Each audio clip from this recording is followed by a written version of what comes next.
Hello students, today we will discuss inert pair effect. लेकिन अगर आपको इनर्ट पेयर इफेक्ट का कॉन्सेप्ट क्लियर करना है तो इससे पहले आपको शील्डिंग इफेक्ट पढ़ना समझना बहुत ज़रूरी है। तो अगर आप इनर्ट पेयर इफेक्ट पढ़ने वाले हैं तो पहले आप शील्डिंग इफेक्ट में जाइए, शील्डिंग इफेक्ट का वीडियो देखिए, आप उसको समझिए, फिर इनर्ट पेयर इफेक्ट समझिए। ठीक है, चलिए हम इनर्ट पेयर इफेक्ट को डिस्कस करेंगे और अप्लाई भी करेंगे। जैसा कि आप वर्ड मीनिंग समझिए कि पेयर मींस इलेक्ट्रॉन पेयर, ऐसे इलेक्ट्रॉन पेयर जो इनर्ट बिहेव कर रहे हैं, इनर्ट एलिमेंट जैसा, इनर्टनेस यहाँ पर उनका एक्सप्रेशन में आ रहा है। क्या मतलब हुआ इनर्ट का मतलब? इसका मतलब ये हुआ कि ऐसे वैलेंस शेल के इलेक्ट्रॉन पेयर जो बॉन्डिंग में पार्ट नहीं ले रहे हैं, जो हाइब्रिडाइजेशन का जो आपने कॉन्सेप्ट पढ़ा है, एक्साइटेड स्टेज में जाने के लिए वो अनपेयर होते हैं, ऐसा कुछ एक्सप्रेस नहीं कर रहे हैं, वो लास्ट मोमेंट तक पेयर्ड ही रह रहे हैं, वही इनर्ट पेयर होगा। और उसकी वजह से जो एलिमेंट की प्रॉपर्टी में इफेक्ट आएगा, उसकी वैलेंसी में, उसके ऑक्सीडेशन नंबर में, उसके कंपाउंड फॉर्मेशन में, वो सारा चीज इनर्ट पेयर इफेक्ट के अंदर आप कंसीडर करेंगे। चलिए इसको समझने के लिए हम एक एग्जाम्पल लेते हैं। हमने जो एग्जाम्पल लिया है वो पी ब्लॉक के लिए लिया है और inert pair effect P block में ही लगता है। इसलिए मैंने आपको कहा कि अगर इनर्ट पेयर इफेक्ट समझना है तो शील्डिंग इफेक्ट को आपको पहले एक बार समझना होगा। तो यहाँ पर मैंने 14th ग्रुप लिया है पी ब्लॉक का।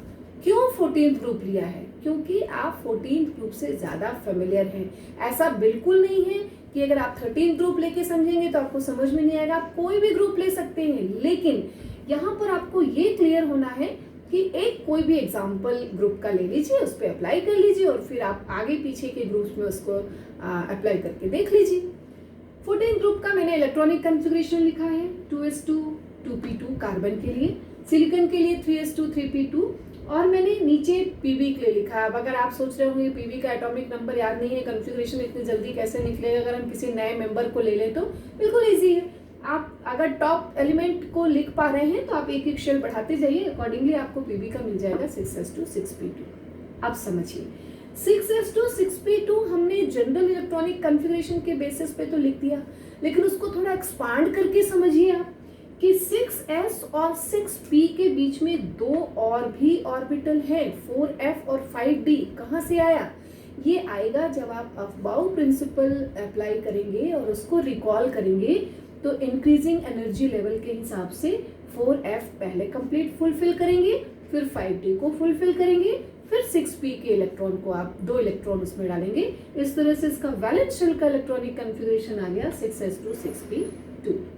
एक और बात समझिए, जैसा आपको मालूम है कि हर एलिमेंट अपना जो कॉन्फ़िगरेशन है या जो ऑक्टेट प्रिंसिपल के हिसाब से नोबल गैस कॉन्फ़िगरेशन अचीव करना चाहता है, तो पीवी के लिए हमने यहाँ लिखा है xenon 4f14 5d10 6s2 6p2। ये नोबल गैस का कॉन्फ़िगरेशन से हमने उसको रिलेट किया है। आप समझिए, जैसे कार्बन के केस में अगर आप वैलेंसी लिखना चाहें या ऑक्सीडेशन नंबर लिखना चाहें तो क्या लिखेंगे? कार्बन की वैलेंसी 4 होती है और ऑक्सीडेशन नंबर +4 है। ठीक है, बहुत बेसिक से पढ़ते आ रहे हैं कि अगर किसी ग्रुप के पहले मेंबर की प्रॉपर्टी आपको मालूम है तो आप सारे मेंबर में वो कॉन्सेप्ट लगा सकते हैं और आपको लगभग सारे मेंबर की प्रॉपर्टी मिल जाएगी। सिलिकॉन की भी वैलेंसी 4 मिल गई, ऑक्सीडेशन नंबर +4 मिल गया। अकॉर्डिंगली अगर आप नीचे तक जाएं तो पीबी की वैलेंसी आपको यहाँ पर +2 ऑक्सीडेशन नंबर लिखा है, +2 +4, और अगर वैलेंसी लिखेंगे तो 2 और 4 ये कॉन्सेप्ट मिल रहा है। अब सोचिए, क्या कार्बन की वैलेंसी 2 कभी दिखती है? कभी नहीं। क्या कार्बन कभी अपने ऑक्सीडेशन स्टेज +2 में रहता है? कुछ एक्सेप्शनल केसेस छोड़ दीजिए, जैसे कभी कभी डिस्प्रोपोर्शनेशन का कॉन्सेप्ट आ जाता है, उनको हम हटा दें अगर, तो जनरली ऐसा नहीं होता है। तो अब क्वेश्चन रिलेट यहाँ पर रेज हुआ क्यों? यहाँ समझना है आपको कि 6s के जो इलेक्ट्रॉन है शायद वो बॉन्डिंग में पार्ट नहीं ले पा रहे होंगे, इसलिए। अब क्यों नहीं ले पा रहे हैं? क्योंकि जैसा आप देख रहे हैं यहाँ शील्डिंग इफेक्ट लग रहा है। यहाँ समझना है आपको कि F और D का जो शील्डिंग इफेक्ट होता है वो पुअर होता है। इसका मतलब कि न्यूक्लियस और जो वैलेंस शेल इलेक्ट्रॉन होगा, यहाँ पर जब F और D का पुअर शील्डिंग इफेक्ट होगा तो न्यूक्लियस का इफेक्टिव न्यूक्लियर अट्रैक्शन फोर्स या प्रोटॉन का effective nuclear attraction force valence shell के इलेक्ट्रॉन पे 6s पे तेजी से लगेगा, ज्यादा लगेगा। 6s का इलेक्ट्रॉन न्यूक्लियस की तरफ खींचेगा। जब न्यूक्लियस की तरफ तेजी से खींचेगा तो वो आसानी से एक्साइटेड स्टेज गेन नहीं कर पाएगा। इस वजह से 6s के इलेक्ट्रॉन को अनपेयर करने के लिए आपको बहुत ज्यादा एनर्जी की जरूरत पड़ेगी जो नॉर्मल एक्सेप्टेबिलिटी रेंज में नहीं होगी। इसलिए 6s के इलेक्ट्रॉन इनर्ट रहे आएंगे। इनर्ट किस रिस्पेक्ट में? बॉन्डिंग के रिस्पेक्ट में। और ये ns, मैंने ns इसलिए बोल दिया कि जो सबसे नीचे का वैलेंस शेल होगा, सबसे नीचे के एलिमेंट का, तो वो इलेक्ट्रॉन का इनर्ट रहना ही इनर्ट पेयर इफेक्ट यहाँ पर कहलाएगा। समझ में आ गया आपको कि 2s के इलेक्ट्रॉन तेजी से एक्साइटेड स्टेज में जाते हैं, जल्दी चले जाते हैं। कार्बन अपनी 4 वैलेंसी और +4 ऑक्सीडेशन स्टेज एग्जिबिट कर सकता है। पीबी के साथ ऐसा नहीं हो पा रहा है। क्यों? क्योंकि आपके पास वन वर्ड आंसर मिल गया है। ठीक है, अब हम इसका एप्लीकेशन समझें। एप्लीकेशन कैसे समझें? जब तक क्वेश्चनर फॉर्म में नहीं इसको अप्लाई करेंगे तब तक समझ में नहीं आएगा। तो जैसे हमने पहला क्वेश्चन ले लिया कि PbCl4 इज अनस्टेबल, किसके कंपेयर में? एज कंपेयर टू, यहाँ पे लिख सकते हैं PbCl2 is unstable as compare to PbCl2। क्यों? क्योंकि Pb का अगर आप यहाँ समझें तो ऑक्सीडेशन स्टेज क्या मिल रहा है? +4। ये क्या चाहेगा कि हम जल्दी से +2 में कन्वर्ट हो जाएं। ठीक है, तो +2 में आने के लिए ये एक क्लोरीन निकाल देगा। तो इस वजह से ये +4 की ऑक्सीडेशन स्टेज में ज्यादा देर तक स्टेबल नहीं रह पा रहा है, क्योंकि 6s के इलेक्ट्रॉन इजीली अनपेयर्ड नहीं हो रहे हैं, इनर्ट रह रहे हैं, बॉन्डिंग में पार्ट नहीं ले रहे हैं, और इसी वजह से इनर्ट पेयर इफेक्ट की वजह से ये +2 ऑक्सीडेशन स्टेज में स्टेबल है। आप ये कॉन्सेप्ट सिर्फ इसी ग्रुप के लिए नहीं लगेगा।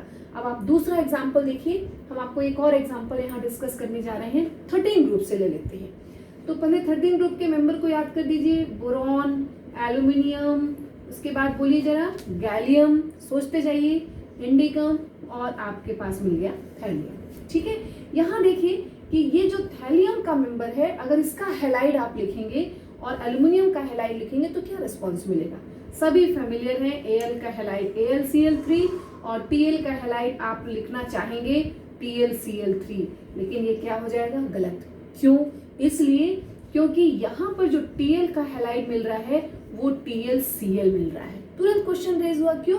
क्योंकि ये +3 ऑक्सीडेशन स्टेज में है, जबकि यहाँ पर थैलियम के केस में +3+1, जिसमें से +1 ज्यादा स्टेबल है। अब +1 क्यों? क्योंकि आपको कॉन्फ़िगरेशन मालूम है, NH2NP1 होता है इस ग्रुप का, तो ये इनर्ट हो जाएंगे और सिर्फ P का एक इलेक्ट्रॉन बॉन्डिंग में पार्ट लेगा, इसलिए PlCl। तो ये काफी कुछ NaCl जैसा होगा, PlCl NaCl जैसा होगा, मोनोवैलेंट जैसा होगा, जबकि हम एक्सपेक्ट क्या कर रहे हैं? +3 जैसा। ऐसा क्यों हो गया? ऐसा इनर्टनेस की वजह से हो गया। किसकी? इस NS इलेक्ट्रॉन की वजह से। तो इनर्ट पेयर इफेक्ट यहाँ अप्लाई हो गया। एक और क्वेश्चन देखिए, हम फिर से 14 ग्रुप में आ जाते हैं। PbO2 स्ट्रॉन्ग ऑक्सीडाइजिंग एजेंट है। क्यों? क्योंकि PbO2 में ऑक्सीडेशन स्टेज क्या है Pb की? +4। ये क्या चाहेगा कि हम +2 में कन्वर्ट हो जाएं, और जब +2 में कन्वर्ट होना चाहेगा तो ऑक्सीजन क्या करेगा? रिलीज करेगा, और जो ऑक्सीजन दे रहा है वो क्या होगा? ऑक्सीडाइजर होगा। तो यहाँ पर आप उसको अप्लाई करके देखिए कि इनर्ट पेयर इफेक्ट का एक मेन कॉन्सेप्ट ये है कि एलिमेंट की अगर 2 ऑक्सीडेशन स्टेज है या 2 से ज्यादा है तो वो अपने लोअर ऑक्सीडेशन स्टेज में स्टेबल होगा। और जनरली वो जो लोअर ऑक्सीडेशन होगा वो मेन से -2, मेन से -2 कैसे?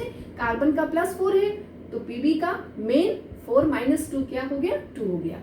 यहाँ देखिए एल्यूमिनियम का 3 है तो -2 क्या लिया आपने? थैलियम का +1 आ गया। ये कॉन्सेप्ट आपको रीजनिंग क्वेश्चन पे अप्लाई करना है, और इनर्ट पेयर इफेक्ट बिल्कुल अच्छे से समझ लीजिए कि ये सिर्फ P ब्लॉक एलिमेंट में लगता है। ऐसा नहीं कि रीजनिंग क्वेश्चन सॉल्व कर रहे हैं तो S ब्लॉक में भी आप लगा रहे हैं, D ब्लॉक में भी नहीं। P ब्लॉक की रीजनिंग में, इस तरह के रीजनिंग में इनर्ट पेयर इफेक्ट एप्लीकेबल है। अप्लाई कीजिए इसको और भी ज्यादा इस तरह के रीजनिंग क्वेश्चन सॉल्व कीजिए। Thank you, all the best.